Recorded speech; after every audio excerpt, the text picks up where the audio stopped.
Mairena no era un recitador de poesías. Se limitaba a leer sin gesticular y en un tono neutro, levemente musical. Ponía los acentos de la emoción donde suponía él que los había puesto el poeta. Como no era tampoco un virtuoso de la lectura, cuando leía versos o prosa, no pretendía nunca que se dijese «qué bien lee este hombre», sino «qué bien está lo que este hombre lee», sin importarle mucho que se añadiese «lástima que no lea mejor». Antonio Machado, Juan de Mairena. Aunque enseñar a leer es tarea de la escuela y de la familia, los resultados de las pruebas de comprensión lectora dejan a muchos con esta materia pendiente. Tiberio Félix Murias, profesor de la Facultad de Educación de la UNED, conversa con Félix Sepúlveda, autor de un método para la formación del profesorado en lectura expresiva a partir de la comprensión lectora, motor de un curso que dirigió durante años en la UNED y que hoy dirige el profesor Tiberio Félix Murias.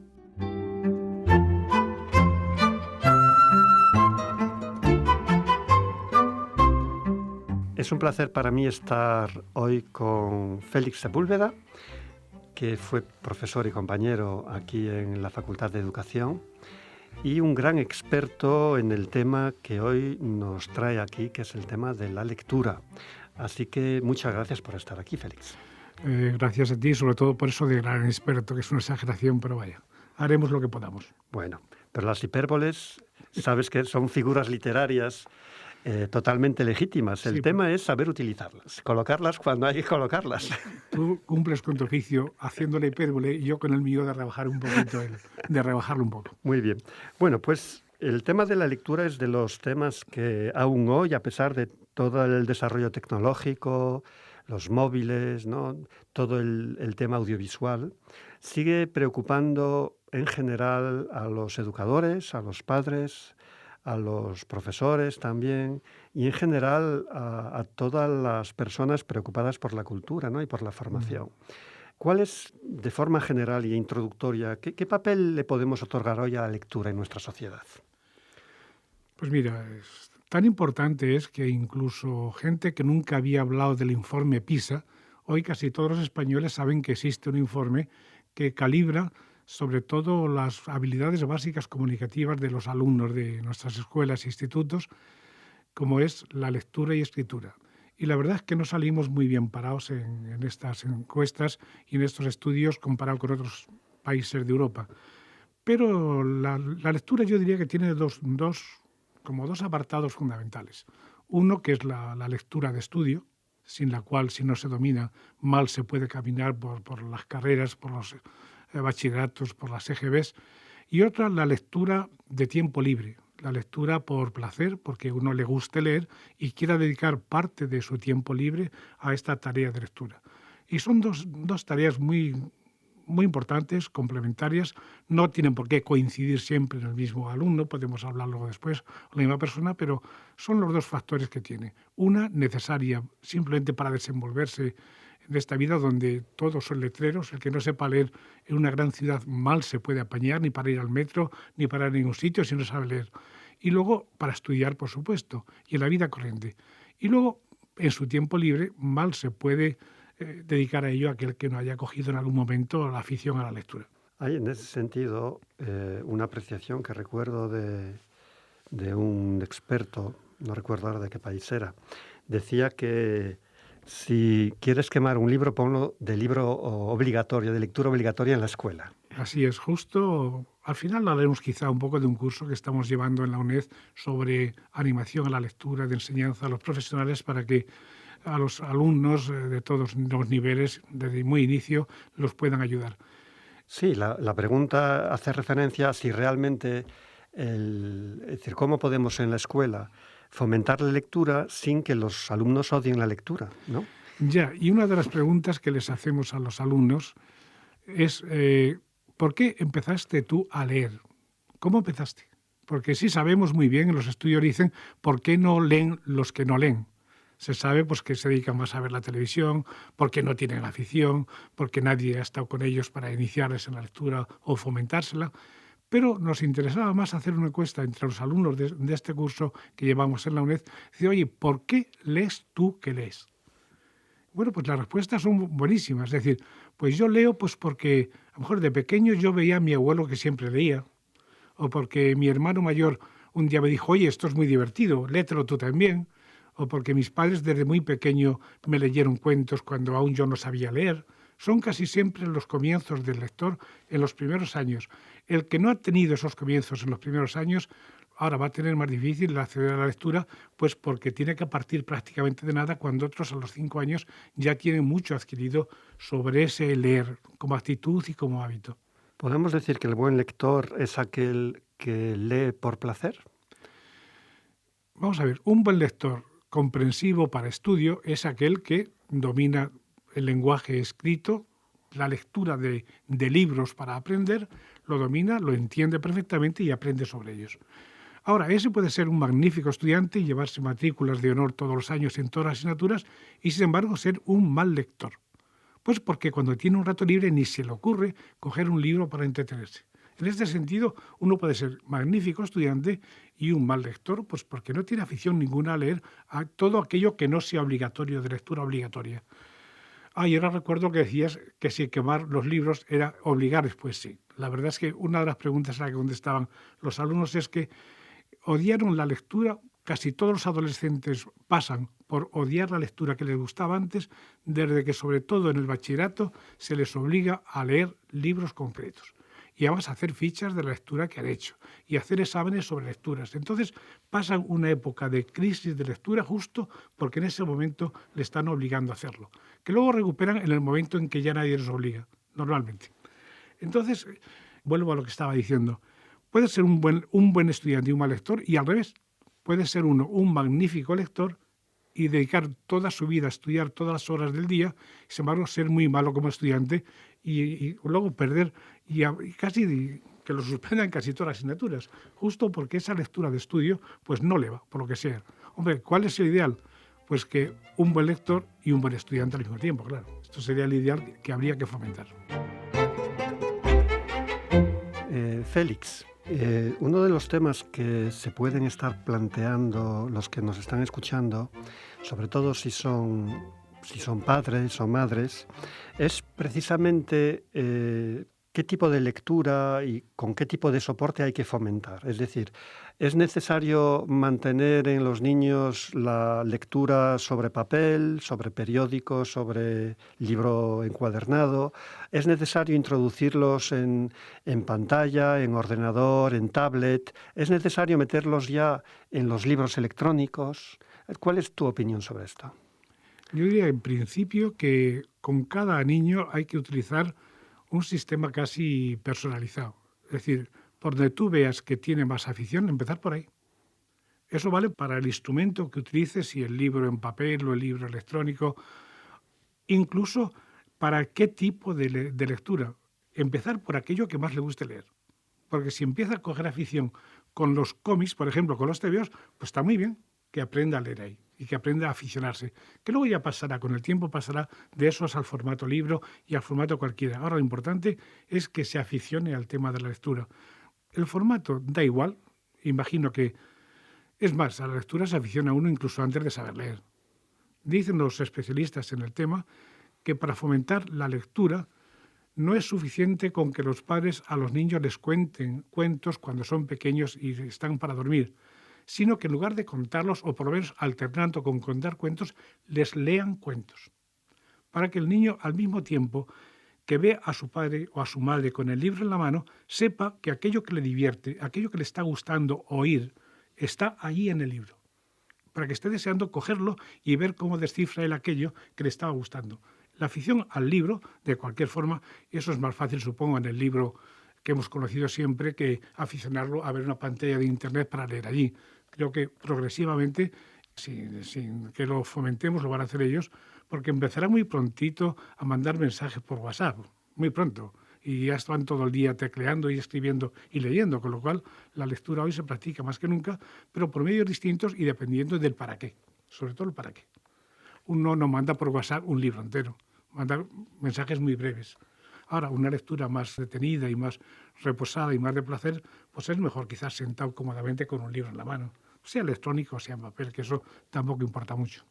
Por lo tanto, tú eres de los que opinan que el desarrollo tecnológico actual, digamos, ha superado la fase quizá más propia de la última parte del siglo XX, sumamente audiovisual, y que está volviendo a utilizar dispositivos que requieren la lectoescritura. Pues sí, es que hay dos cosas muy curiosas. En esta época última, yo te cuento mi experiencia personal. Yo tengo ya hace 2 años problemas de cataratas, leo peor. El formato de los libros son letra muy pequeña, de 10, 11 puntos. Ninguno de 12, los de 12 aún los ve bien, cuando son de menos ya poco. Ahora, a mí el libro electrónico para mí ha sido una salvación y me ha evitado tener que operarme para poder leer, porque amplío la letra al tamaño que yo quiera. Al principio no me gustó el libro electrónico, no me parecía libro. Ahora he olvidado el formato y voy al contenido. Y ya leo el libro electrónico, pues, y me ha salvado mi vida de lector el libro electrónico sin tener que pasar por la operación. Supongo que eso da igual. Igual que ver el cine muy grande o verlo en pantalla pequeña, a los 10 minutos te olvidas del tamaño de la pantalla y te metes en el contenido, pasa igual con la lectura.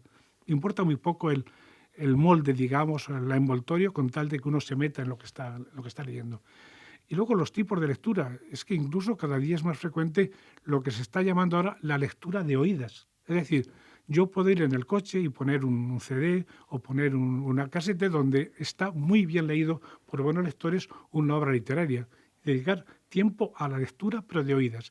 Y se llama lectura porque realmente lo que te está llegando al oído como oyente es un texto escrito. Por tanto, no es un lenguaje coloquial, es texto escrito. Por tanto, es lectura, pero hecho por otro. A ti te llega por el oído en lugar de por la vista, pero al final lectura es, porque el texto que estás oyendo es un texto concebido como escrito. Hay muchos chicos que a veces para buscar información, en lugar de utilizar el buscador habitual, van directamente, por ejemplo, a YouTube, ¿no? Una red social basada en el vídeo, ¿no? Ese tipo de usuario, digamos, tendería a omitir la lectura como tal, iría más a mecanismos de índole audiovisual. Si tuviéramos que dar algún argumento de por qué y qué aporta el mantener la lectura, no de imágenes, sino la lectura de letras, sea en pantalla o sea en papel, nos da igual. Pero ¿cuál sería, digamos, el argumento o los argumentos que podríamos dar para, digamos, motivar a mantener ese tipo de lectura? Mira, no sé si esto es filosofar un poco de más, pero te diría, porque en principio lo audiovisual está muy limitado, necesita mucho tiempo para su desarrollo. Un mensaje audiovisual requiere mucho espacio para poco contenido. Es más, si metes mucho contenido en muy poco tiempo, aquello no hay quien lo pueda seguir. Mientras que el libro, más que ofrecer cosas muy concretas, da muchas sugerencias, que hace que tú colabores con ello. La frase es, vale más una imagen que 1000 palabras. Yo diría que es al revés. Una palabra puede sugerir más que 1000 imágenes, porque la palabra tiene una especie, en lo más dentro de ti, tiene muchas evocaciones, porque las has estado oyendo durante muchos años, de pequeño hasta mayor, las has ido cargando de contenidos vitales incluso, y solamente oír o leer una palabra puede estarte sugiriendo muchas cosas que en imágenes sería imposible ponerlas seguidas una tras otra. Evoca casi de golpe, mientras que la imagen hay que leerla sucesivamente. No es tan evocadora. Yo pienso que la lectura no se opone realmente a lo otro, pero puede ser hasta más rica de contenido que lo que puramente se puede haber desarrollado en imágenes, que a veces es muy, muy limitado. Tú puedes hablar de una casa fantástica y cada oyente está imaginándose una casa. Ahora, si tú se la pones en imágenes, solamente ve esa casa, no imagina otras. Mientras que el lector, cada uno, está imaginando la suya. Es lo bueno de la lectura, que el autor no lo pone todo. El autor cuenta con lo que tú sabes sobre el mundo, sobre la vida, te sugiere cosas y tú estás evocando cosas según lo que sabes sobre ello. Por eso no hay dos lectores que tiendan lo mismo de un mismo libro, porque cada uno está aportando a lo que dice el autor su experiencia personal propia y sus conocimientos previos, con lo cual hay tantas comprensiones de un libro como lectores. Es más, hay tantas comprensiones distintas dentro de un mismo lector dependiendo del momento de tu vida en que lees el libro. Si tú lees un libro a los 15 años, lo entiendes como eres, con 15 años y tus conocimientos. Ese mismo libro lo lees a los 70, donde ya estoy, y te puede gustar o no lo que antes te gustó, o al revés, y sobre todo lo vas a entender de modo distinto a que lo entendiste a los 15 años, ciertamente. Por tanto, hay tantas lecturas como momentos y tantas lecturas de un mismo libro como gente que lo lee. Por tanto, como digo, la lectura es mucho más, algo que yo pienso que en el cine o la pura imagen seguidas una tras otra no puede suplir esta riqueza de lo que hace la palabra, evocada o por signos o por audición simplemente. Félix, una de las tareas, digamos, que tienen los educadores cuando enseñan a leer y a escribir es precisamente el tema, por ejemplo, de la lectura silenciosa. Y le transmitimos quizá la idea a los niños de pequeños que leer en voz alta está mal. E intentamos que precisamente se ciñan a la lectura para adentro. Sin embargo, tú has escrito un libro de lectura expresiva. Uh-huh. Cuéntanos el valor de la lectura expresiva en el mundo actual. Pues hombre, en el mundo actual es justamente cuando podemos tener modelos ya grabados y podemos oírlos. Hasta hace 20 años, poco más, podías oír a un buen lector o declamador si ibas al teatro directamente y poco más. Ahora ya hay medios. El valor de la lectura expresiva, en concreto para adultos, por ejemplo, pues si tú te coges un libro bien leído, puedes estar leyendo, como decíamos antes, de oídas, en tiempos en que no podrías coger un libro ni electrónico ni del otro cuando vas conduciendo o te pones incluso unos auriculares y cuando vas por la calle puedes estar escuchándolo. Ahora, el valor de la lectura expresiva también es que, que te lleguen los mismos mensajes, no solo a través del formato escrito, sino a través también del oído, con lo cual estás fomentando dos tipos de acceso al contenido de la obra literaria, es a través de dos sentidos distintos. Y es más rico posiblemente, o por lo menos complementario del anterior. Pero la lectura expresiva también tiene mucha importancia en los primeros pasos de enseñanza de la lectura a los alumnos. Si desde muy pequeños los niños oyen leer bien un libro, se van a aficionar a ese libro, sin duda. Se van a aficionar o a ese u a otros, porque la lectura, la oída, exige menos esfuerzo que cuando el niño está deletreando todavía, es incapaz de llegar al contenido ideacional de la palabra porque está todavía tropezando con si es una B, una P, una T. Entonces es muy difícil que entienda nada, simplemente está aprendiendo los rudimentos del entender una lectura. La lectura es casi prescindir de por dónde te llega y que te llegue inmediatamente a la cabeza lo que ahí se está transmitiendo.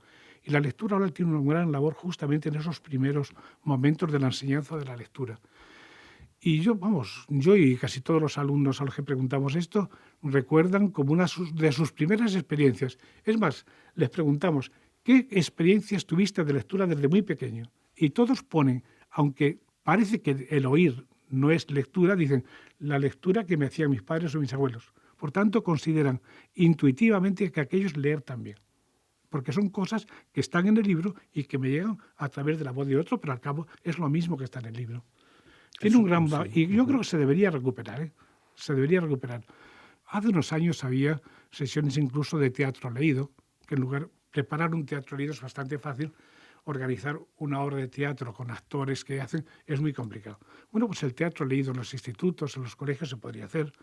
Se podía hacer lectura pública de poemas, cosa que se hacía hace 30, 40, 50 años y que después se perdió. No sé por qué. Quizá porque los propios profesores tampoco lo han vivido y después les cuesta un poco hacerlo. Este método que hice hace unos años, pues la verdad es que ha tenido éxito, vaya, y la gente lo va siguiendo. No es tarea fácil porque la lectura oral es complicada también, exige unas técnicas complicadas, pero es posible, vaya. Y Félix, ¿qué diferencia hay entre la lectura silenciosa y la lectura en voz alta? Bien, lectura silenciosa es la que hace uno para sí mismo y que por tanto no le exige tener que transformar en sonido y por tanto en entonación más o menos cordial, digamos, aquello que está expuesto en el libro. El libro son símbolos, son caracteres escritos a los que hay que dar significado, por tanto lees en silencio y eso lo hagas para ti, o lo transformas en sonido, pero entonces tienes que estar intentando lograr hacerlo de modo que el que oye, sin tener delante el texto, perciba no solamente los sonidos correctos, sino además con la entonación suficiente que demuestre también el sentimiento de frustración, de dolor, de alegría, que esté escrito allí. ¿El lenguaje paraverbal y no verbal que llamamos? Tiene que suplirlo. O sea, el lector oral tiene que suplir todo lo que cuando uno habla hace con los gestos, lo hace con las manos, hace con el cuerpo, y él solamente la tiene que hacer todo en la voz. Tiene que transmitir no solamente el contenido ideacional, sino también el contenido sentimental que hay encerrado en un texto. Y es difícil. Ahora, antes no lo dije, pero creo que sería bueno.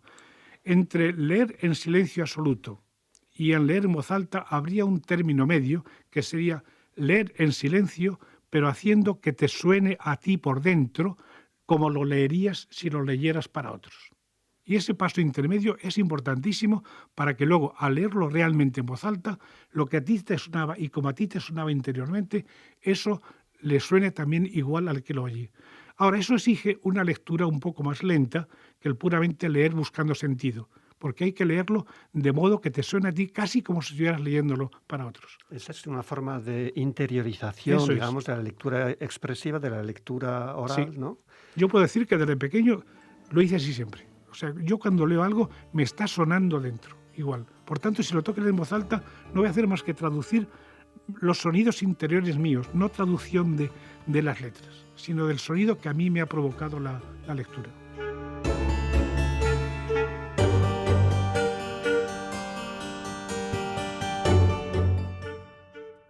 Me acuerdo también de algunas críticas que se hacen, ¿no?, a toda la tecnología, a la nueva tecnología, ¿no? Desde los SMS, ¿no?, los mensajes de móvil, del WhatsApp que decías antes, este tipo de microblog que le llaman como Twitter, ¿no?, que limita a 140 caracteres, y otro tipo de blog, también microblogging, pero un poco más extenso, como puede ser Facebook, donde la gente escribe mucho de lo que hace día a día, etcétera.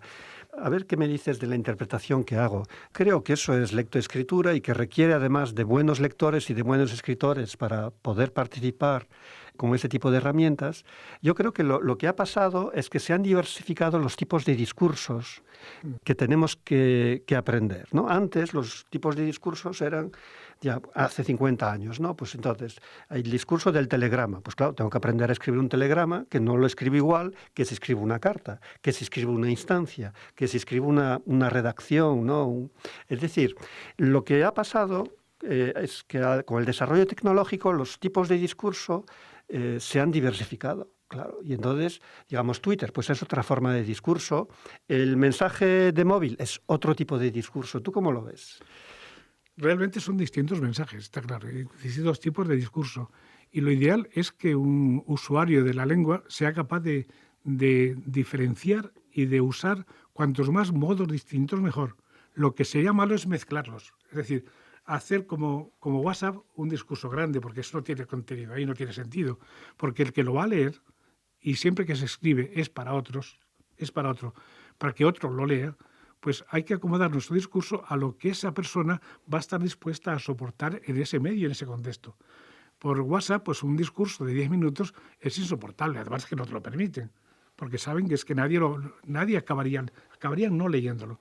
Bueno, entonces, ¿qué hacer? Hay que ser muy competentes en cuantos más tipos de discurso distintos y cuanto más modos de transmisión de la palabra hablada o escrita haya. No es ni quitar uno ni poner otro, es al revés, enseñar todos en lo posible.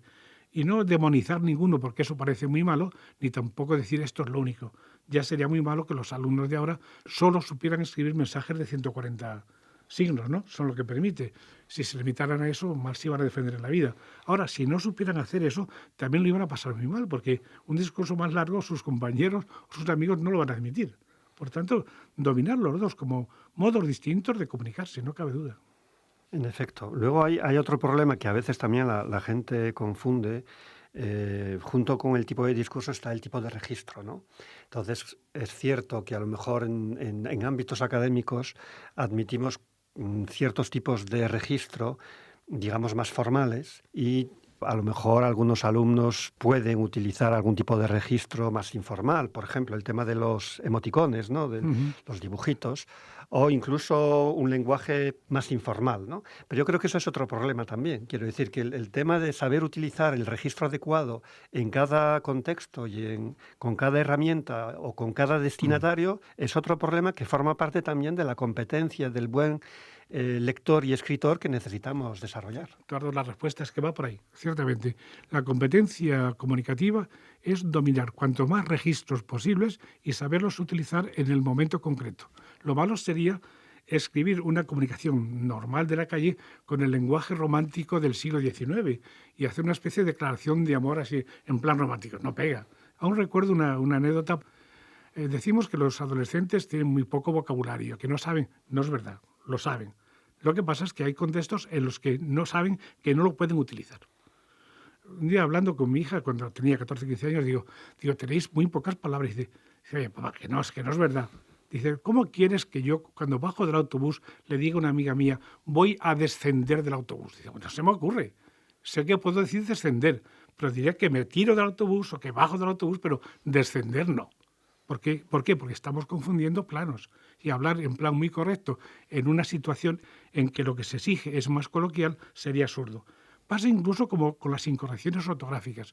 Bueno, son admisibles en este contexto de mensajes informales. Ahora, no será admisible en un examen escrito en la UNED, por supuesto, y porque no se debe admitir. Ahora, en mensajes informales, que la rapidez prima sobre todo, el poner una P y una Q, en vez de por qué, pues ¿por qué no? Si el que lo escribe y el que lo recibe lo entienden, pues vale igual. Ahora, lo que no se puede es utilizar un registro en una situación distinta para la que está creado. Pero cuanto más registros se conozca, mucho mejor. Y los emoticones ahorran muchas palabras, por supuesto.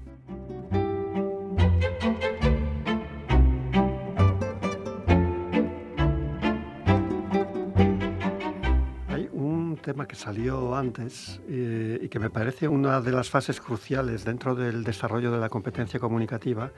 Es la fase que comentabas antes, en que estamos aún, digamos, con capacidad de deletreo y por lo tanto que nos cuesta coger el sentido de las palabras, ¿no? Es decir, esa transición entre la identificación del signo, lo llamamos deletreo, ¿no? Y el sentido de la lectura global, ¿no? El sentido de la palabra, el sentido incluso sobre todo de la oración, ¿no? De la frase, que es lo que da significado realmente a lo que estoy leyendo, ¿no? Y esa fase de transición, que es lenta, laboriosa, yo creo que puede ser uno de los pasos cruciales, ¿no? Es decir, ahí se puede quedar mucha gente en el camino. No, ahí es donde se juega mucho el futuro lector de la gente. Ahí se juega, porque si se hace tan aburrido los comienzos, después acaban odiando lo que sigue, porque no llegan nunca a ver que aquello puede ser divertido. Hombre, lo ideal sería siempre, como norma general, que el maestro que está enseñando a leer haga que los niños lean lo que son capaces de entender cuando lo oyen. No poner mensajes que ellos no dirían o nunca han oído. Ahora, ¿qué se puede hacer? Pues a lo mejor que la frase que pretendemos que el alumno entienda, habérsela leído antes y saber que allí pone eso. Y luego que deletree, aunque esté deletreando, él sabe lo que ahí pone. Por tanto, esa transición de lo escrito, del símbolo escrito, al conocimiento, al significado de la palabra, se lo das hecho ya. Es decir, mira, o le cuentas un cuento contado antes y luego van leyendo cosas muy breves, pero que ya saben lo que está dicho ahí. Luego se trata de cómo buscan la forma, cómo está dicho eso que ya saben. Ahora, esto, que yo sepa, no se está haciendo en los primeros niveles. Y esto ahorraría mucho. Ahora, naturalmente, los maestros se encuentran con materiales que les venden las editoriales que no están fundamentados en eso. Están fundamentados en que ahí está escrito y hay que deletrear. A lo mejor hay que empezar por lo oral siempre, que es lo que el niño tiene naturalmente, y luego pasarle a lo escrito como un modo de que eso mismo que ya sabes, que has oído, está ahí puesto. Descúbrelo. Es decir, descubre que lo que ya sabes está ahí. Sería el camino, pero que yo sepa no se está haciendo así.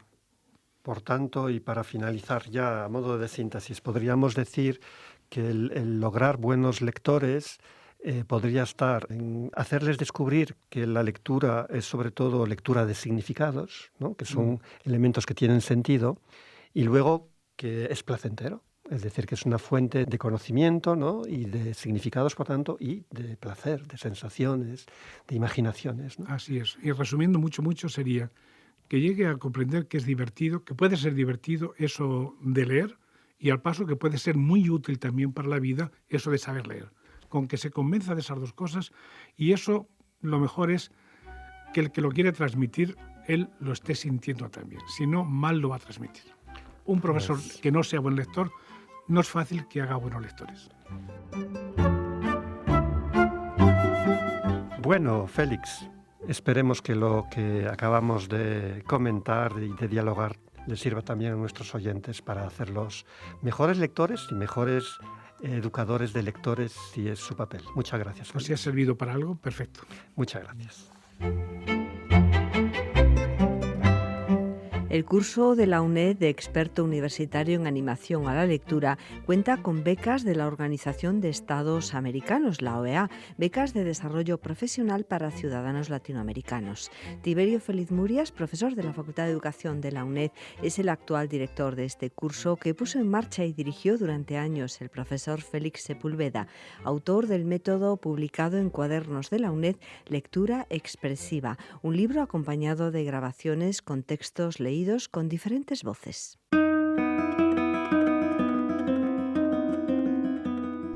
Yo voy soñando caminos de la tarde, las colinas doradas, los verdes pinos, las polvorientas encinas. ¿A dónde el camino irá? Yo voy cantando, viajero, a lo largo del sendero. La tarde cayendo está. En el corazón tenía la espina de una pasión. Logré arrancármela un día. Ya no siento el corazón. Y todo el campo un momento se queda mudo y sombrío, meditando.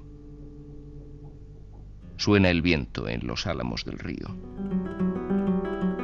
La tarde más se oscurece y el camino que serpea y débilmente blanquea se enturbia y desaparece.